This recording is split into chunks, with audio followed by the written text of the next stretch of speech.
Hey, Chris here. I wanted to talk to you about forests first and tropical forests second, as systems to radically reduce the negative impacts of climate change. Everybody who's ever stood on asphalt and then stood under a large old-growth tree knows the difference between the cool, moist environment under a tree or in a forest and in the hot, dry, intense environment in a place with no vegetation. Take that idea and imagine a forest area 2 or 3 times bigger than the continental United States, stretched around the equator, where much of the system is wet and warm year-round. Let's use that giant cooling tree canopy as one sketchy outline of what the tropical forest system is today relative to our climate and our weather all over the earth. Now, there's not a lot of science on the weather side yet, but we do know that tropical forests impact precipitation events all over the rest of the world. We also know that tropical forests are the biggest land-based carbon storage reservoirs, or carbon sinks, on the entire planet Earth. And relative to all other forests, tropical forests contain more than double the stored carbon of all other forests combined. We also know tropical forests are our most efficient technology, as it were, for reducing greenhouse gas emissions. When they're healthy, these systems' biological productivity reduces emissions on a per-acre basis about as effectively as a rooftop solar system, possibly quite a bit more every single year, year after year.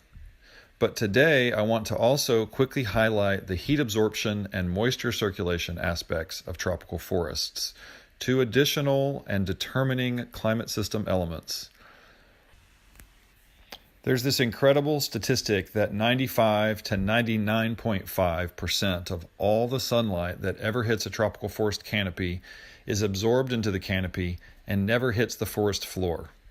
This means, among other things, that most of the solar energy hitting equatorial forests, rather than being reflected back up into the atmosphere and intensifying the greenhouse effect and global warming, is being converted into providing local biological productivity and global moisture circulation, cooling, and atmospheric circulation services, which is also helping to balance precipitation flows all over the Earth, and therefore highly influential on global hydrological system health and the quality of our weather all over our planet.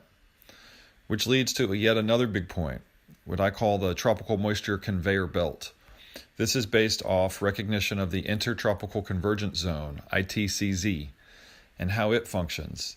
The ITCZ has been in effect for millions of years, but so have equatorial forests. And so the quality with which the ITCZ and the tropical moisture conveyor belt circulate moisture in every regard, the amount of water that it moves, the dependability of the circulation itself, the geography across which the atmospheric moisture flows, and how well that system anchors global atmospheric moisture circulation, all of that depends very much on equatorial forests. And because trees have a water wick-like function where they are inhaling and storing moisture, but also transpiring and exchanging moisture, they have the ability to pull moisture out of the air, to store it in places it needs to go, and to help moisture cycles elsewhere on the planet become more regular and more stable as we restore the functionality of the tropical forest system. Which leads to the last big principle here. In terms of managing our climate system, the simple fact that globally the productivity of other living things depends on moisture is another dominant aspect of this climate system importance of the tropical forests. In this decade, we've suddenly started experiencing extreme droughts with great frequency, as well as super extreme rain and flood and hurricane and blizzard and cold.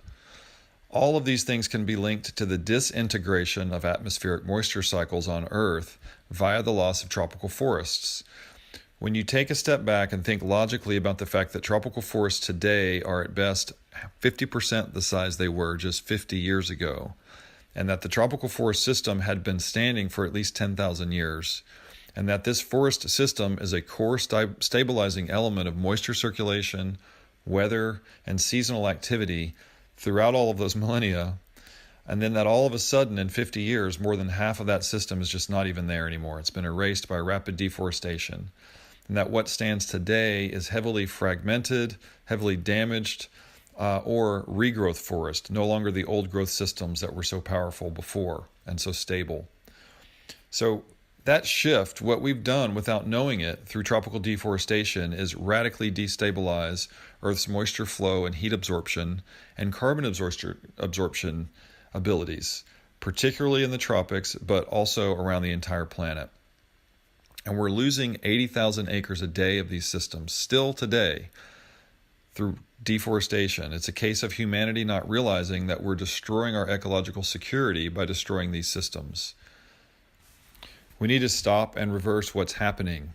And this project is about the power of biological systems, ecosystems, our life support systems, to create micro to macro climates and biodiversity-rich, resilient, self-reliant ecosystems that can reverse and mitigate the negative impacts of climate change and species loss and make us safer and more secure in a rapidly changing climate. We like to say tropical forests are the biological core of Earth's climate system. I hope this video has helped you see that. Please check out the other videos in this series, and please make a donation to Protect the Amazon for $1.11 an acre.